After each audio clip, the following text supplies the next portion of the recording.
오늘 우리에게 주시는 하나님의 말씀은 마가복음 1장 1절에서 11절까지의 말씀입니다. 신약성경 52쪽에 있는 말씀, 하나님의 말씀을 받들어 읽겠습니다. 하나님의 아들 예수 그리스도의 복음의 시작이라. 선지자 이사야의 글에 보라, 내가 내 사자를 내 앞에 보내노니 그가 내 길을 준비하리라. 광야에 외치는 자의 소리가 있어 이르되 너희는 주의 길을 준비하라, 그의 오실 길을 곧게 하라. 기록된 것과 같이 세례 요한이 광야에 이르러 죄 사함을 받게 하는 회개의 세례를 전파하니 온 유대 지방과 예루살렘 사람이 다 나아가 자기 죄를 자복하고 요단강에서 그에게 세례를 받더라. 요한은 낙타털 옷을 입고 허리에 가죽띠를 띠고 메뚜기와 석청을 먹더라. 그가 전파하여 이르되 나보다 능력 많으신 이가 내 뒤에 오시나니 나는 굽혀 그의 신발끈 풀기도 감당하지 못하겠노라. 나는 너희에게 물로 세례를 베풀었거니와 그는 너희에게 성령으로 세례를 베푸시리라.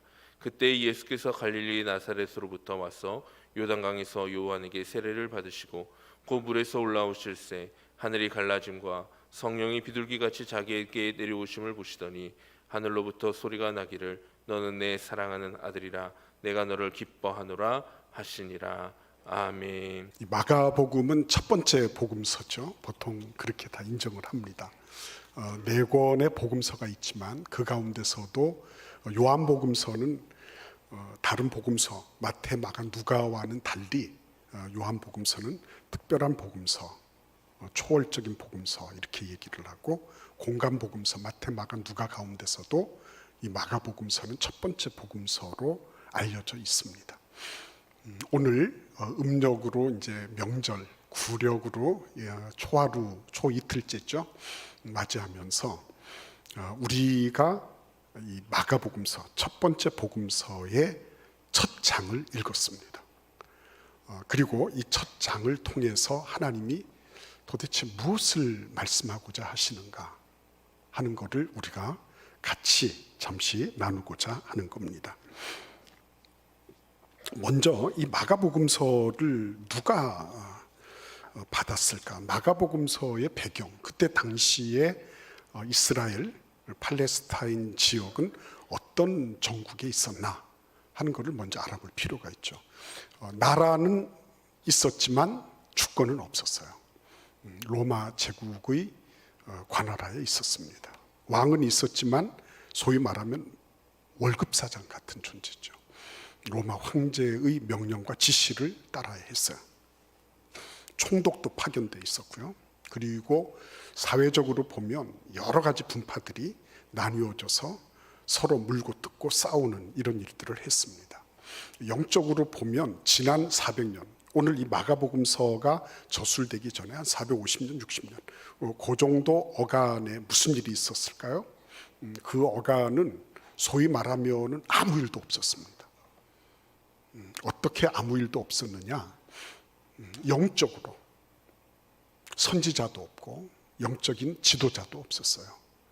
소위 말하면 영감이 완전히 메말라버린 그런 세월을 400년 보냈어요. 그러니까 아무 일도 없는 거예요. 여러분, 아무 일이 없다는 거가 무고하다는 것은 참 좋은 일일 수 있어요, 긍정적인 면에서. 그러나 영적으로 나한테 아무 일이 없습니다. 결코 바람직한 건 아니에요. 내 삶이 완벽하면 괜찮지만요, 내 삶이 그렇지도 않은데 내가 아무 일 없이 그냥 가고 있다. 나는 어쩌면 영적으로 마취 상태에 있는지 몰라요. 혼절 상태에 있는지도 모르는 거죠. 아무튼 지난 400년 동안 이들은 아무 일 없이 먹고 살았어요. 근데 여러분, 문제는 어디에 있느냐? 오늘 이 말씀을 보시겠습니까? 하나님의 아들, 1절을 보십시오. 하나님의 아들 예수 그리스도의 복음의 시작이다, 이렇게 말씀하십니다. 복음이란 말은 우리가 다 잘 알듯이 유앙겔리온, 기쁨의 소식, 기쁨의 소식. 이거를 그때 당시 로마 제국 판도하에 살던 사람들은 어떻게 받아들였죠? 황제가 새로 즉위했구나, 이렇게 받아들였어요. 근데 마가는 이 사실을 가지고 로마의 그 세속 황제의 즉위가 아니라 하나님 나라의 영원한 왕이 우리에게 오시는 그 기쁨을 얘기해 주고 있는 거죠. 그런데 이 복음서를 읽으면서도 나하고 아무 관계가 없는데 뭐, 그죠? 나하고 아무 관계가 없어. 뭐 로마 황제가 즉위를 했든 뭐 어떻게 됐든 관계가 없어. 예, 그렇게 생각하는 분들도 있겠어요, 없겠어요? 있었을 거예요, 그죠? 뭐 누가 뭐라고 할지라도 나하고 아무 관계가 없어, 그죠? 그래서 뭐 기쁨도 없고 뭐 특별한 감흥이 없어요. 그러니까 어떤 그 공감 능력이나 이런 것들을 얘기하기도 부끄러울 정도로 아무런 감각이 없는 거예요. 이래도 저래도 감각이 없어요. 춤을 춰도 노래를 불러도 감각이 없어, 그죠? 애곡을 하고 가슴을 두드려도 아무런 눈물 한 방울 나지 않아요. 그런 상황이 벌어진다는 건 뭘 의미할까요? 여러분 혹시나 그런 거 느껴봤어요? 그 어떤 음식점에 가셔서 밥을 잘 먹었어요. 맛있게 먹었습니다. 먹었는데 그 다음에 또 어떤 음식이 또 들어왔어요. 들어왔는데 그게 디저트도 아니고 또 한번 먹으라 그러는 거예요. 배가 부르고 나면 어떻죠? 더 이상 뭐 먹고 싶지 않잖아요. 아무리 맛있는 걸 줘도 별로 그렇게 입에 당기지 않잖아요, 그렇죠? 예. 근데 만약에 내가 배가 엄청 고팠어. 그래가지고 아무데나 들어가서 뭐 국밥 같은 거 하나 이렇게 해서 훅 막 먹어서 맛있게, 그죠? 그러면 어떻죠? 그 기쁨이 있는 거죠. 내가 봐서 내가 아무리 좋은 거를 먹어도 내 배가 이미 포만 상태에 있으면, 그러면 아무리 무엇이 들어와도 내가 배고플 때 느끼던 만족함하고는 천냥지 차이가 있는 거예요. 기쁨은요, 기쁨은 언제 오느냐? 내가 결핍할 때 오는 거예요. 결핍 상태가 충족이 되고 그 어떤 상태가 만족한 상태로 갈 때, 그때 기쁨이 있는 거예요. 영적으로도 마찬가지죠. 나하고 아무 관계가 없어. 나는 이미 배가 불러요. 나는 하나님께 간절함이 없어. 나는 이미 포만 상태인 거예요. 뭔가를 아무튼 많이 먹고 그래가지고 배가 불러요. 그래서 기대할 것도 없고 바랄 것도 없고 나는 더 이상의 무엇을 얘기할 게 없어. 다른 사람들은 기쁘다 그러는데 나는 뭘 그렇게 크게 기뻐할 만한 그런 뭐가 없어요. 이유는 어디에 있을까 하는 거죠. 잘 살펴보시기를 바랍니다. 이 글을 읽는 수신자들도 마찬가지예요. 예수 그리스도의 복음, 기쁨의 소식, 이게 시작이 됐다 그러지만 배부른 사람들은 감흥이 없어요. 배부른 사람들은. 심령이 가난한 자는 복이 있다고 말씀하셨지만 그 사람이 천국을 소유하는 큰 환희와 기쁨의 대상이 될 거라고 말씀을 하셨지만 나는 배가 이미 부른 상태죠. 먹고 싶지 않아요. 그리고 별로 그것 가지고 기쁨을 느낄 수도 없어요. 그러니까 여러분 똑같은 말씀을 읽고 똑같은 상황이라 할지라도 내가 지금 영적으로 어떤 상태에 있느냐에 따라서 달라질 수 있다는 것을 우리는 기억해야 돼요. 저도 마찬가지고 여러분들도 마찬가지입니다. 그 누구도 예외가 아니에요. 그런데 여러분 오늘 이 말씀을 가만히 보시면 다짜고짜 선지자 이사야의 글 이렇게 하고 딱 치고 나오거든요. 하나님의 아들 예수 그리스도의 복음이라고 말씀을 했으면 뭐가 있어야 되는 거예요? 다른 마태복음이나 누가복음을 보면 뭐가 있어야 되죠? 그분에 대한 소개가 있어야 될 거 아니에요. 기본적으로 족보 같은 게 나열이 돼야 될 거 아닙니까? 이분이 얼마나 뼈대 있는 집안의 자손인가 뭐 이런 거를 줄줄이 나열해야지 맞을 거예요. 그런데 마가복음서에는 그러한 족보에 대한 소개조차 없어요. 왜 그럴까요? 문제가 어디에 있죠? 그냥 다짜고짜 선지자 이사야의 글에 그분을 예표하는 사람, 선구자가 나올 거다. 그리고 그 사람은 광야에서 사역을 시작할 거다. 딱 그렇게 얘기하고 더 이상의 무슨 소개가 없는 겁니다. 이런 거를 뭐라 그래요? 왜 이게 생략이 됐을까요? 이 부분이 여러 가지를 생각할 수 있겠죠. 그런데 여러분 듣보잡이라는 말을 알고 계십니까? 듣보잡. 강단에서 쓰기에는 좀 그렇지만 듣도 보도 못한 거시기한 사람이다 이런 얘기했잖아요. 듣도 보도 근본이 없다는 얘기예요. 근본이 없다. 하나님의 아들 예수 그리스도를 소개하기에는 근본이 없다로 시작을 하는 것을 여러분 잘 봐야 됩니다. 근본이 없다. 그러니까 요즘 우리나라 같으면 뭐예요? 주민등록증이 없는 거예요. 주민번호가 없는 사람이에요. 민증조차도 없는 거예요. 민증이 없으면 어떻게 되죠? 그 사람은 우리나라 국민인지 아닌지 몰라요. 무적자예요. 무적자. 적이 없는 사람. 적. 그래서 그 결과는 뭐죠? 국민으로서 마땅히 누려야 할 그런 권리들, 권익 이런 것들로부터 다 비껴서 있어요. 심지어는 기초수급 대상자도 될 수가 없어요. 면허증 같은 거, 신용카드, 예금 통장 이런 거 개설할 수도 없어요. 아무것도 할 수가 없는 거죠. 그러니까 주민등록조차 없는 분, 이렇게 생각하면 너무 지나친 걸까요? 맞아요. 하나님께서는요, 예수 그리스도 하나님의 아들, 그분이 메시아라고 하는 그 사실에 대해서 후퇴하신 게 아니라 그분이 그럼에도 불구하고 모든 견장 다 떼고 오셨다. 이거를 말씀하고 싶은 거예요. 다 떼셨다. 그분에게는 뭐 하등에 남아있는 게 아무것도 없다. 인간적인 배경을 논할 수 있는 게 아무것도 없어. 그냥 투명 인간처럼 취급해도 아무 관련이 없는 그런 분처럼 마가복음에서는 예수 그리스도를 그렇게 소개하면서 나오고 있는 거예요. 그럼 이 사실에 대해서 우리가 어떻게 받아야 될까요?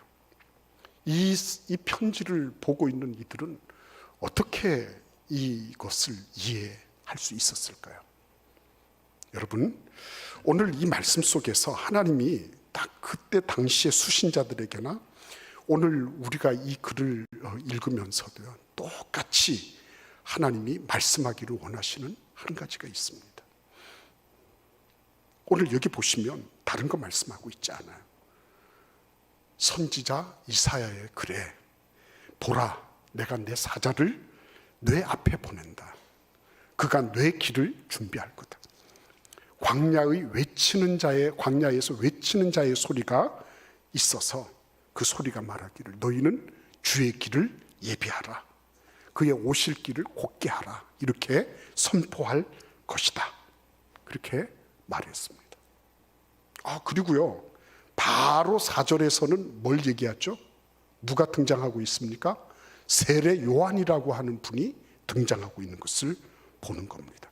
3절과 4절, 3절과 4절 사이에는 몇 년이 흘러가는 거죠? 800년이 뚝딱 하고 흘러가는 거예요. 800년이. 이사야 시절이 거의 BC 한 800년 정도 그 어간으로 보니까요. 지금 이 말씀의 대상이 되는 세례 요한은 그보다 800년 이후에 온 분이에요. 그러니까 3절과 4절 사이에 그 행간 사이에 800년이 휙 하고 지나가는 거예요. 여러분, 우리가 꼭 기억해야 됩니다. 뭘 기억해야 되냐면요, 인생이라는 거 그렇게 길지 않아요. 그렇게 길지 않습니다. 누구나 다 마찬가지로 느끼시잖아요. 눈 깜빡하니까 벌써 이렇게 됐네. 내 나이가 이렇게 됐네. 저희 이전에 제가 60대 넘어가시는 분들을 보면 진짜 어르신 그랬습니다. 제가 지금은 어르신 소리를 듣고 있습니다. 여러분, 그게 믿겨지십니까? 저는 믿겨지지가 않아요.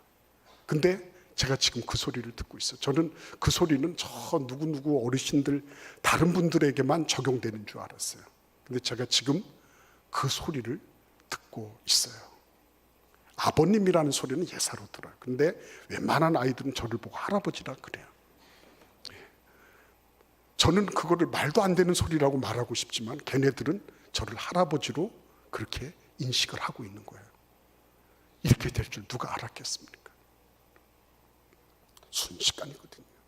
근데 여러분, 그 800년 어간에 뭐가 있었어요? 여러분 잘 아시다시피 엄청난 국가적인 재난이 있었죠.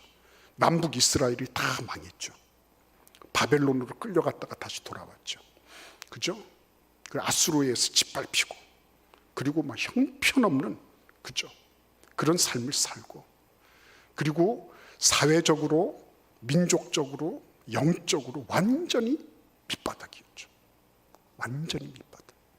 그 밑바닥 세월 800년에 대해서 성경은, 특별히 마가복음서는 별로 그렇게 막 너희들이 밑바닥 생활을 하다가 이렇게 왔으니까 참 대단하다, 뭐 이렇게 보지 않았어요. 좀 서운한 마음이 있죠, 그죠? 어떻게 천신만고 끝에 여기까지 왔는데 뭐 이렇게 한마디도 제대로 언급하지 않고 그냥 막 넘어가시나. 근데 여러분, 하나님의 관점이 그렇다는 거죠.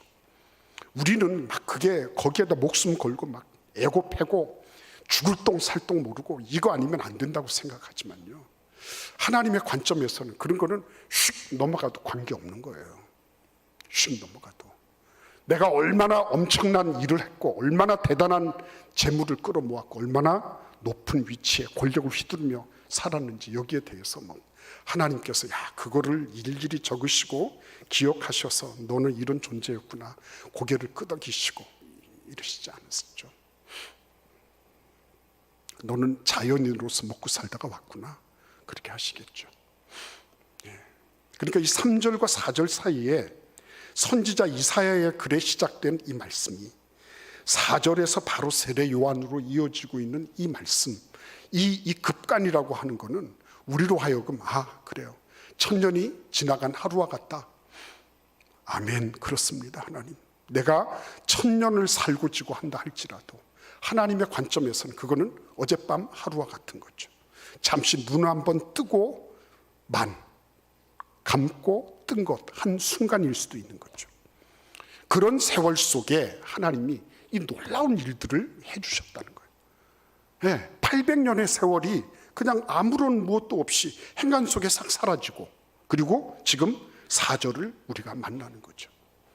그러니까 여기에서 하나님은 참 그런 걸 말씀하려고 하시는 것 같아요. 뭐냐면, 그래, 내 아들도 다 자포 다 떼고, 장기 같으면 자포 다 떼고, 그리고 아들로서의 모든 특권, 아들로서의 프리미엄 다 제거하고, 심지어는 가장 불리한 조건, 인간으로서는 흙수저도 안 될 만큼의 아예 그냥 수저 자체가 없는 그런 존재로, 그렇게 해서 내가 내 아들을 너희들에게 보낸다.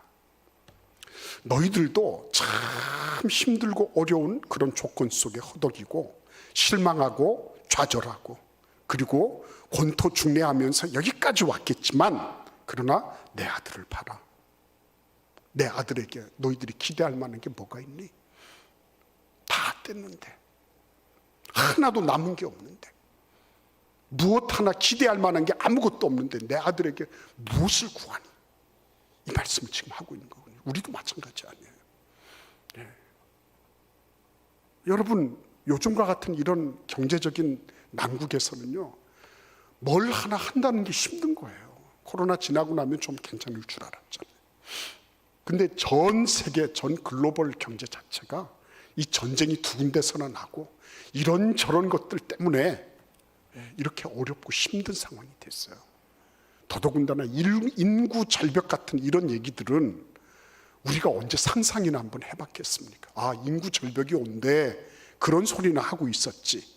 그게 진짜 우리에게 있어서 사람들이 이렇게 없는 거구나. 이제 그러면 대한민국은 이민국가가 되어야 되나? 그죠? 이러한 실제적인 사고방식까지 가게 되는 데는요, 이거는 한번 딱 만나서 와장창 깨보지지 않으면 실감하기 어려운 일인 거예요. 근데 여러분, 하나님께서 이런 상황 속에 하나님 뭘 주시는 거예요? 다 떼고, 모든 견장들, 모든 망토며 뭐며 계급장이며 모든 것들 다 떼버리고, 그리고 지금까지 이스라엘이 살아왔던 그 모든 것들에서 최고 참 밑바닥을 치고 있는 이런 상황 속에서 하나님이 뭘 가지고 지금 말씀하시는 거예요? 딱 한 가지. 그건 뭐예요? 선지자 이사야의 글에 기록된 것과 같이, 그죠? 하나님의 말씀 하나였어요. 하나님은 이렇게 말씀하시는 거죠. 그래, 세상이 요구하고 세상이 자랑할 만하고 세상이 보장으로 여길 만한 그 모든 것들 다 떼버려도 괜찮아. 그런 거 없어도 되고 있어도 돼. 그 관계없어. 내 아들을 봐. 너희들의 상황이 어떻든지 간에 나는 너희들에게 약속한 그 말씀을 따라 이 말씀대로 그대로 나는 이행할 거야. 이거를 지금 하나님께서 말씀하시고 있는 거예요. 여러분, 이게 지금 단순하게 마가복음서니까 뭐 이렇게 저렇게 생략하고 그리고 뭐 이렇게 해서 원복음서니까 뭐 길이가 짧아져 가지고 뭐 어떻다 이렇게 말씀하실 수 있을 거예요. 그런데 그보다 훨씬 더 중요한 거, 그거는 하나님은 다른 걸로 승부를 보시려고 하지 않으세요. 말씀 하나로 승부 보시는 거죠. 온 하늘과 땅에 편만한 게 하나님의 말씀이었어요. 아브라함 때 하나님께서 아브라함에게만 말씀하셨겠어요? 아니에요. 아니에요. 아니 여러분, 노아 때 그렇게 갱신이 8명이 살아남아서 그래서 다시 인구가 그렇게 많이 불어났어요. 근데 또다시 뭐를 하죠? 또다시 하나님 앞에 죄를 짓잖아요. 기억력이 없어도 그렇게 없으면 곤란한 겁니다. 역사적인 의식, 역사의식이 없으면 그런 일들이 자꾸만 반복되는 거예요. 그래서 그들이 행한 게 뭡니까? 바벨탑 쌓았잖아요. 바벨탑 쌓고 어떻게 됐습니까? 다 뿔뿔이 흩어졌잖아요. 그리고 그 가운데 아브라함 일족도 있었죠. 근데 여러분, 아브라함에게만 하나님이 그러셨을 거다? 저는 만나가 떨어지는 것을 보면 하나님께서는 이 사람 저 사람, 요즘에도 이슬람권 가면요, 꿈속에 예수 그리스도를 만나고 교회 나오는 사람, 그런 사람이 있어요. 이슬람권의 그 방송 선교도 하고요, 여러 가지 그 선교 자료들을 가지고서 이렇게 하지만 꿈속에서 예수님 만나고 예수님의 계시를 듣고 오는 그런 분들도 있는 거죠. 그러니까 여러분, 아브라함이 어떻게 해서 하나님의 음성을 들었느냐, 참 놀라운 거예요. 그러니까 갈대아 우르에서 하란에서 가나안 땅으로 들어가는 이 와중에 아브라함은 뭘 한 겁니까? 하나님의 음성을 듣는 일에 유독 치열하게, 진지하게 그렇게 하나님께 말씀으로 안테나 올려서 그것을 경청하는 일에 최선을 다했던 사람이죠. 여러분, 엘리 제사장 때 어땠죠? 엘리 제사장 때 영적으로 얼마나 캄캄했습니까? 엘리 제사장은 하나님이 부르시는지 누가 부르시는지 몰랐어요. 오히려 엘리 제사장은 꼬마가 부를 때 일어났어요. 이 꼬마는 하나님이 부르실 때 일어났어요. 이 꼬마 이름이 뭐예요? 사무엘이잖아요. 그렇죠? 하나님은 엘리 제사장을 향해서 뭐라고 말씀하셨을지 모르겠어요. 그런데 여러분, 엘리 제사장이 들을 수 있는 귀가 없었습니다. 귀는 참 놀랍게도 선택적인 경청을 할 수 있는 기관입니다. 아무리 시끄럽고 이래도요, 아기가 우는 소리, 내 아기가 우는 소리는, 젖먹이는 엄마는요, 그 소리 화들짝 놀라는 거예요. 내 새끼의 그 우는 소리에 대해서 선택적으로 귀가 열려 있는 거죠. 아무리 무슨 소음이 있다 할지라도요, 듣는 거예요. 세상에 무수한 소음이 많이 있었을 겁니다. 그런데 아브라함은 하나님의 음성을 듣는 선택적인 경청에 들여졌던 사람이었어요. 그리고 그 아브라함을 하나님은 들어서 믿음의 조상으로 사용하십니다. 그리고 지금 누구예요? 사무엘을 보십시오. 사무엘도 역시 마찬가지였죠. 그 나이 많은 백전노장 엘리 제사장보다 하나님은 어린 꼬꼬마 사무엘에게 말씀해 주시는 것을 더 즐겨하셨어요. 그리고 그를 대화의 파트너로 삼으셨어요. 지금 세례 요한은 어떤 사람이죠? 세례 요한은 사가랴와 엘리사벳 그 부모님으로부터 어릴 적에 벌써 광야로 보내져서 소위 말하면 SNF라고 일컬어지는 그런 공동체, 그 공동체에서 자라났어요. 거기서 뭘 배웠을까요? 하나님의 음성을 듣는 법을 배웠죠.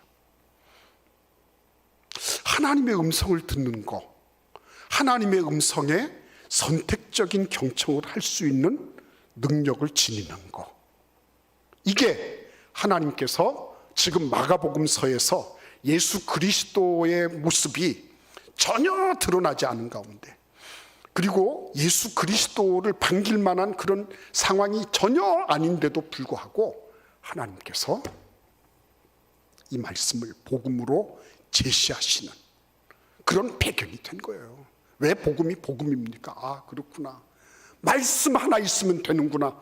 내가 모든 게 다 망가지고 다 무너지고 다 회파됐다 할지라도 내가 하나님의 말씀 하나 붙잡고 있으면 사는구나. 그거 말씀하시고자 하시는 거예요. 다른 것에 희망이 있습니까? 부자하고 나사로 얘기 딱 읽어보면 나오잖아요. 이름도 하나 얻지 못했잖아요.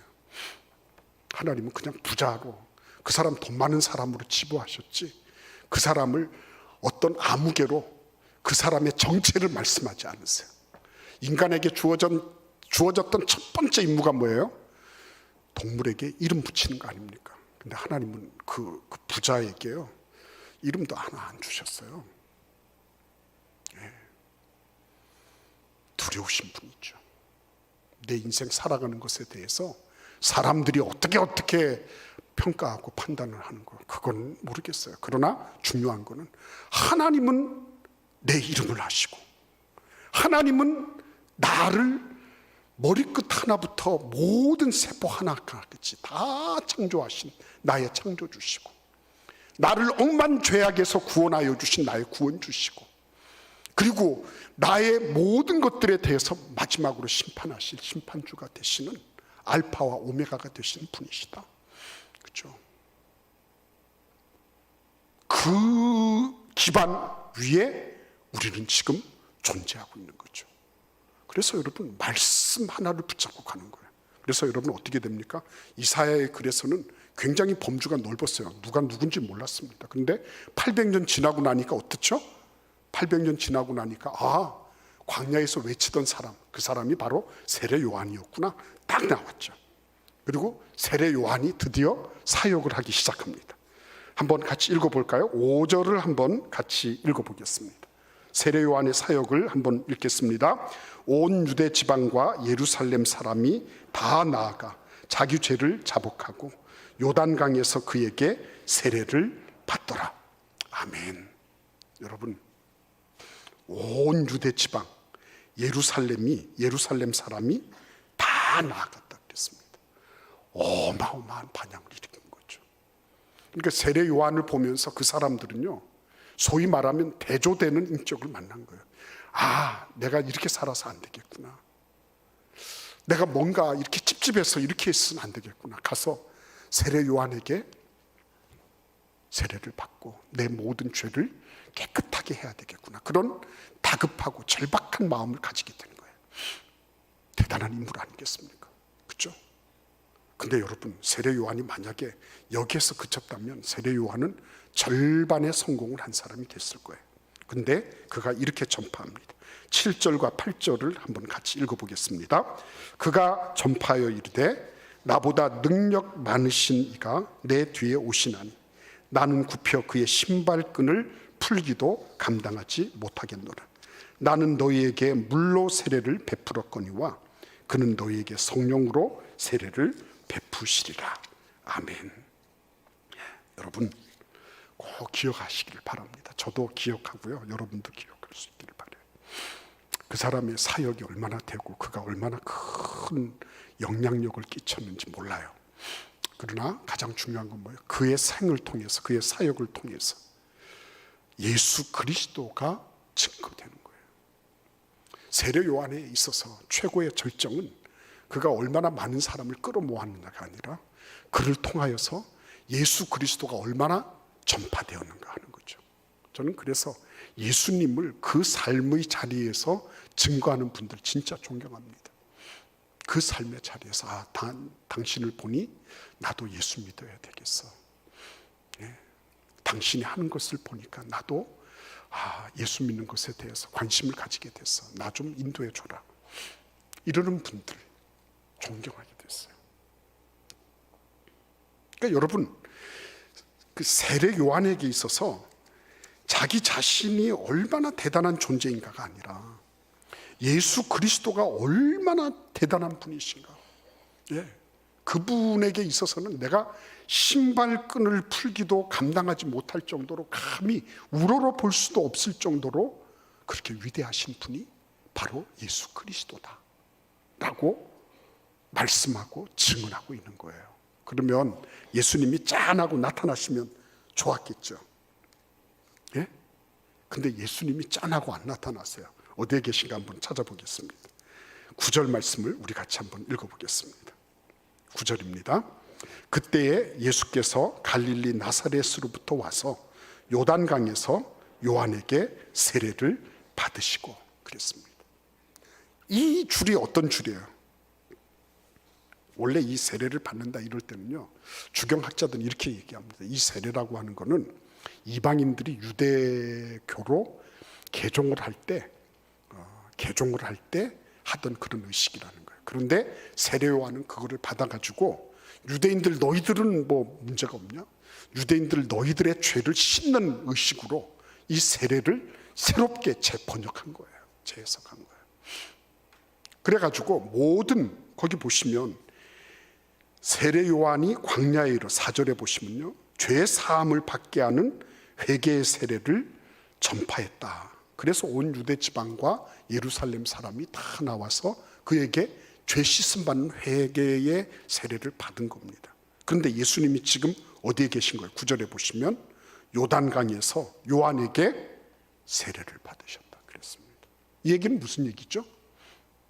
무슨 얘기입니까? 예수님도 자기 자신을 죄인들과 같은 그런 모습으로 동일시하셨다는 거예요. 죄가 있다는 말이 아니라 죄인들과 같은 줄에 서 있었다는 거예요. 제가 일본의 어떤 선교사님이었는데요,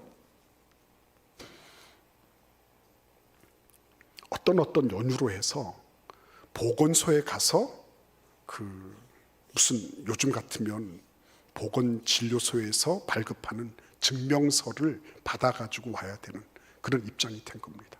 그래서 예약을 해가지고 딱 갔는데 깜짝 놀라는 거예요. 그 보니까 줄에 전부 다 요즘 얘기하면 매매춘하는 직업 여성들이 거기 쫙 줄을 서 있는 거예요. 그래서 본인은 자기는 직업 여성도 아니고 이래서 매매춘하는 사람도 아니니까 자기는 사무실 안으로 들어가서 여기 이제 창구가 있는데 그 안으로 들어가서 내가 이렇게 왔다.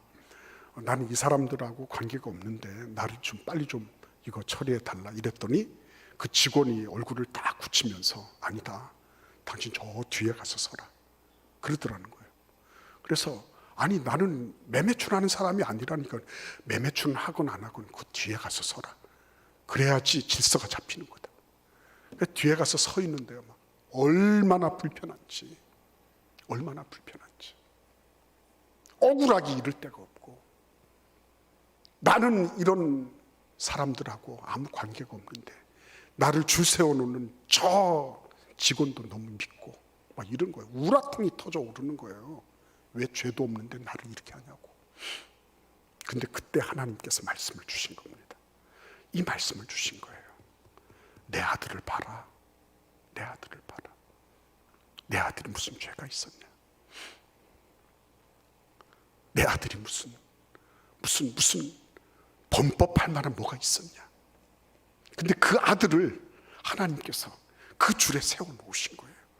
우리하고 똑같은 모습으로 하나도 관계없이 다를 바 없이 세워놓으신 거예요. 그리고는 죄 사함을 받는 세례를 굳이 받게 하신 거예요. 그러니까 우리가 생각할 때 막 그 세례 요한이 이렇게 막 증거하고 막 소개하고 이랬으면 괜찮은 자리에서 자자자잔 하고 나타나야 될 거 아니에요. 그렇지 않았다는 겁니다. 나를 어떻게 알고 너희들이 이렇게 대접하냐. 전혀 그런 말씀 없었습니다. 가장 겸손하고 겸허하게 그 자리에 어느 누구도 쉽게 이렇게 눈에 저분이 예수다 이렇게 할 만한 그런 건덕지가 하나도 없었어요. 근데 그 줄에 가셔서 그렇게 겸손하게 차례를 기다리셔서 세례를 받으시는 거죠. 낮아지고 더 낮아지시고, 이 모든 것들을 어디에다 걸어놓고 계신 거예요? 하나님은 말씀에 걸어놓고 계시잖아요. 말씀에. 다른 거 보지 마라. 다 이런 꼴을 당하고 저런 모양으로 치부되고 해도 걱정하지 마라. 말씀대로 된다. 말씀대로 가는 거야. 너희들은 말씀 붙잡아. 네. 결론이에요 그게. 다른 거 이렇게 하면서요, 이렇게 저렇게 기웃거리고 그때마다 조금 되고 사람들 인정받고. 그런데 마가복음은 전혀 관심 없습니다. 성경은 그런 데 대해서 전혀 관심 없습니다. 말씀에 대해서 반응하는 사람. 이 구정, 이 첫날을 맞이하고 보내면서 우리에게 다시 한번 우리의 마음과 심령 속에 말씀에 대한 확고한 그런 각오와 결단이 우리에게 있기를 기원합니다. 아버지 하나님 감사합니다. 말씀대로 될 것입니다. 말씀대로 되어가고 있습니다. 말씀 붙잡는 이 새해가 되도록 축복하여 주옵소서. 예수님의 이름으로 기도하옵나이다. 아멘.